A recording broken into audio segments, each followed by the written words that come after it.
it's your buddy Peace and Harmony with you here today. Yes, we're going to focus in a little bit more in depth on understanding and dealing with the female psychopath. I've received a number of inquiries and questions from individuals who are trying to cope with and deal with and part ways with a female psychopath. And there's not a lot of information out there.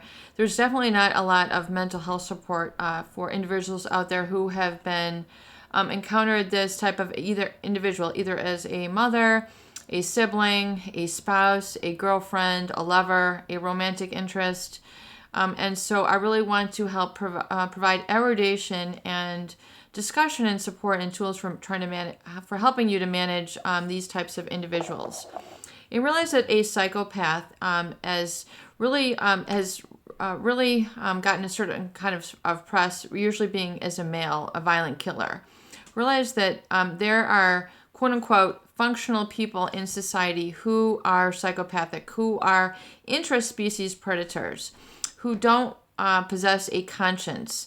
They don't possess a heart. They don't possess empathy. By virtue of their neural wiring and their neurotransmitters, they are extremely prone to boredom, and they also do not have really a sort of guidepost, a moral true north in the way that they conduct their lives.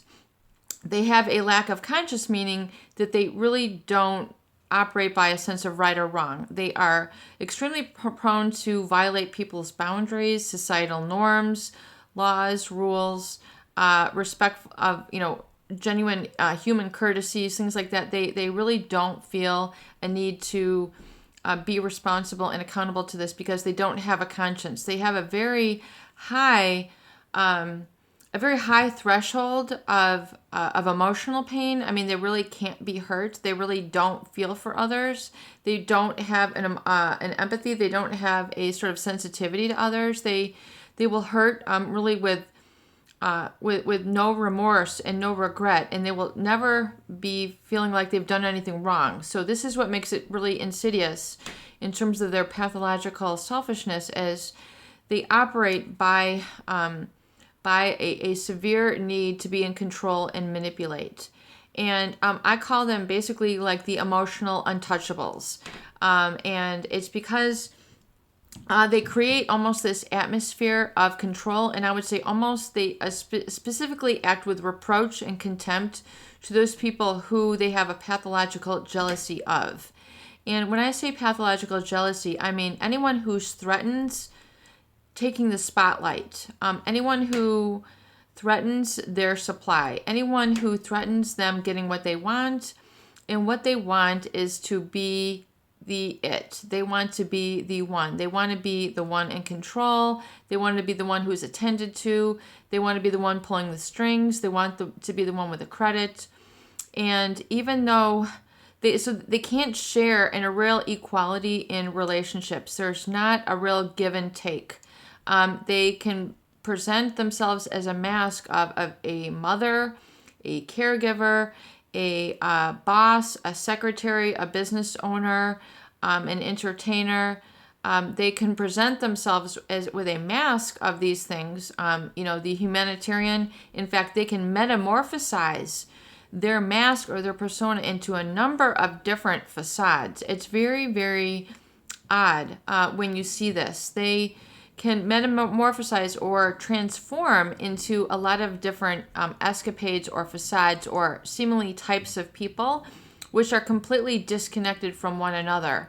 And they're the way it's like, it's just horrible. I mean, here comes my opinion, but what's most horrible is that they tend to separate people from the true good in their lives. They tend to sever people from the true connection to their humanity in their lives. So by virtue of their love bombing and the gaslighting and the splitting and the triangulation, all the manipulative techniques which get people to really sort of disown themselves, abandon themselves for their improved version of themselves, the way that they seem to all of a sudden kind of take responsibility for you. You might have a need in your life for a companion. You might have a need in your life to kind of, get somewhere in your life. get your life to another level. You were, you felt a little stagnant, and then here comes this very exciting person. Or, you were kind of lonely, and then here comes this woman who doesn't, you don't usually attract this type of woman, or whatever it is, the situation.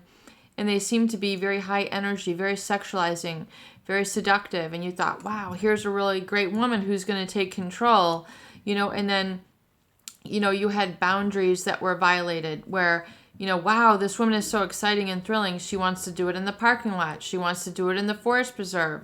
She wants to do it in the office. She's taking pictures of herself in the grocery store and she's sending it to me. Here's, she's, disrupting me at my work. And, oh, this is what's a real, fun relationship is supposed to be like. So you kind of, get sucked in.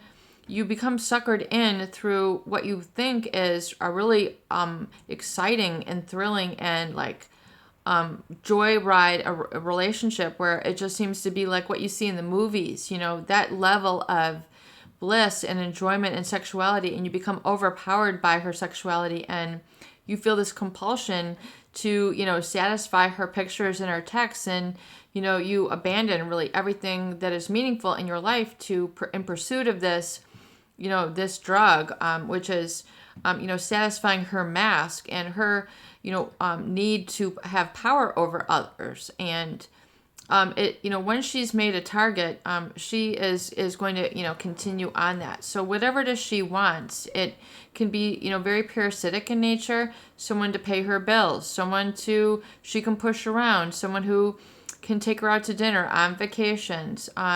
It can be a way for her to live out a fantasy that she's dating this and this kind of guy, or this and this kind of class group, or this and this individual of this race, or someone in this field.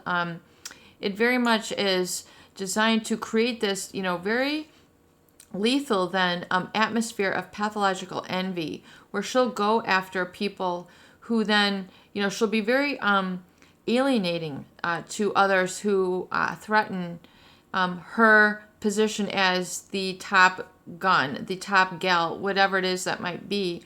And so even though you have done nothing to provoke this individual, you've just been a person existing, and all of a sudden you're a target of hostility. You're a target of animosity. You're a target of insults. You're a target of blame. You have done nothing wrong, yet you are in her firing path. Like you've just walked into a firing range of insults, criticism, and then, becomes the people, the unknowing, who then, receive all these wrong messages. And then you're like, what did I do to deserve this? And then you become afraid of all these harsh criticisms that, who could even be this cruel? It just makes no sense. And then, you end up, oftentimes abandoning your boundaries because you're so violated, and you become resourceless. You don't know how to protect yourself from these types of individuals. It does take a very specific knowledge and skill set to identifying and really kind of overcoming them and declaring your boundaries. So, we talked about that feeling of the untouchable syndrome, where they'll kind of, they will Houdini their way out of any situation. It really is remarkable how they never have to be accountable for the injustices that they have